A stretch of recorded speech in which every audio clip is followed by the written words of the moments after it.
This is how the Batman died.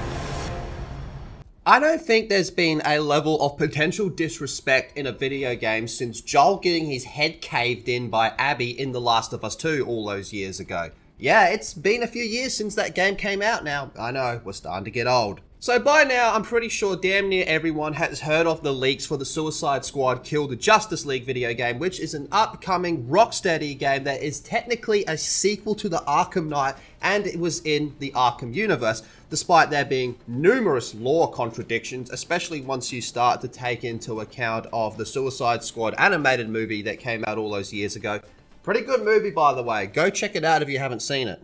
And while this game does have numerous contradictions and the gameplay looks absolutely god-awful, why this game wants to be a live service on top of that as well. And they keep, promoting it as this Rocksteady game, which technically it is, but let's be honest here, the developers who made the good Rocksteady Batman games, the Arkham games, most of them, well pretty much damn near all of them, are no longer there at Rocksteady anymore. What we have now is this new wave of developers that have come in and they're just working in the same building where those great games were once made, and now they believe that they're part of that mighty legacy, when in reality, all they're doing is leaving a stain upon it. The main focus of why this is being considered an absolute disgrace and an insult to fans of the series and the Batman character is specifically for the Batman character himself, Bruce Wayne. Now, you got to keep in mind, like I said before, this is technically a sequel to Arkham Knight, so this is the Arkhamverse Batman.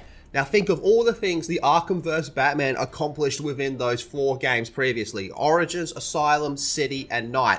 To focus specifically on Arkham Knight, because this is probably the easiest example to give, in one night, Batman was able to take down an entire Arkham Knight militia, fight off Scarecrow's fear toxin, and take down a good number of his own rogues gallery all in one night.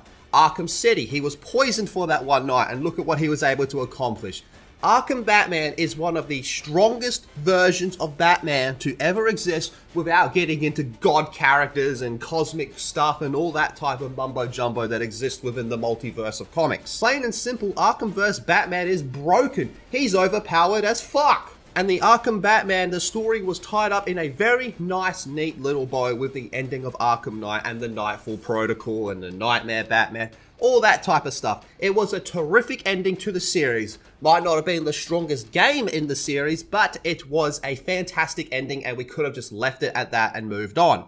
But oh no, we have to use brand recognition such as the Arkhamverse to sell what this game is looking to be like a piece of crap just from a gameplay perspective without the narrative connected to it as well. This same Batman that accomplished all those things has his demise in this game while also being the final ever performance from the great Kevin Conroy, the single greatest person to ever portray Batman in any form of media of all time. When you read a Batman comic, it's Kevin Conroy's voice you hear. Just in case you don't know how it actually ends for this character, well, there has been some leaked audio and Rocksteady has basically confirmed that a good chunk of this is real. But just for a little bit of context, the plot to this game is Brainiac has taken over the Justice League and Amanda Waller, who is killed, by the way, in the Suicide Squad movie, but anyway, she's here now. Amanda Waller puts together Task Force X, the Suicide Squad, to take down and kill the Justice League that has been controlled by Brainiac,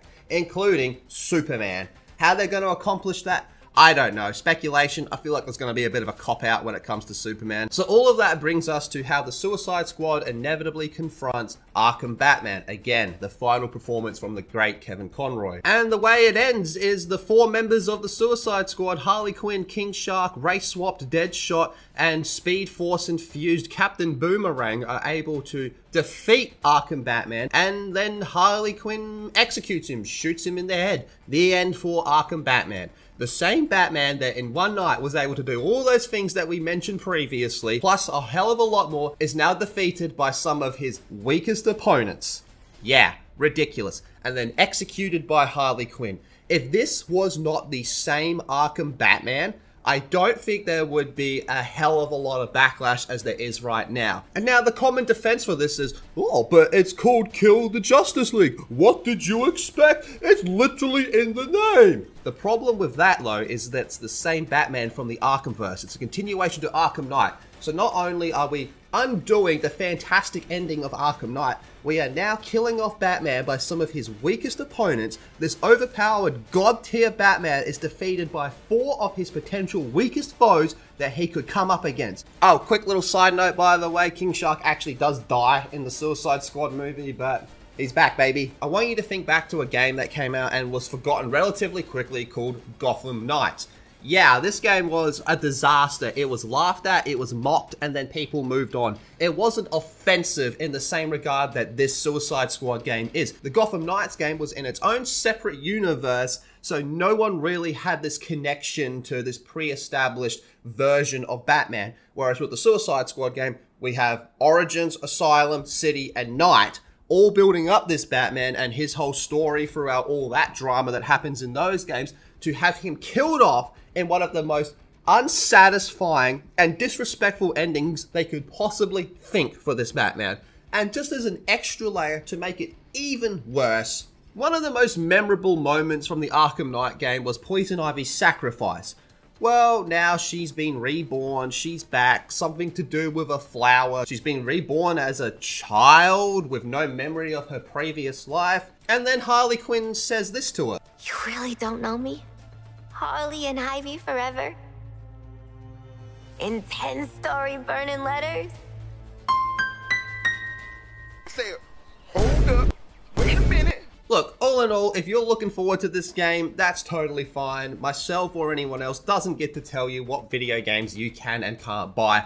I think this game looks atrocious, even without the story leaks and everything else that has leaked about this game and the way it's going to be a live service. I think just the gameplay loop looks abysmally bad and hard to believe that this is in the same universe as the Arkham games, but whatever. Look, I'm not here to tell you what you can and can't buy, but this game looks like an absolute piece of garbage. I'm just here to explain why so many people, myself included, are pissed off about how this is how it ends for Batman in the Arkham universe. If you made it to this stage in the video, thank you very much. Leave a thumbs up on it if you enjoyed it, and you'll probably really enjoy this video on screen right now, so go check it out. This is how the Batman died.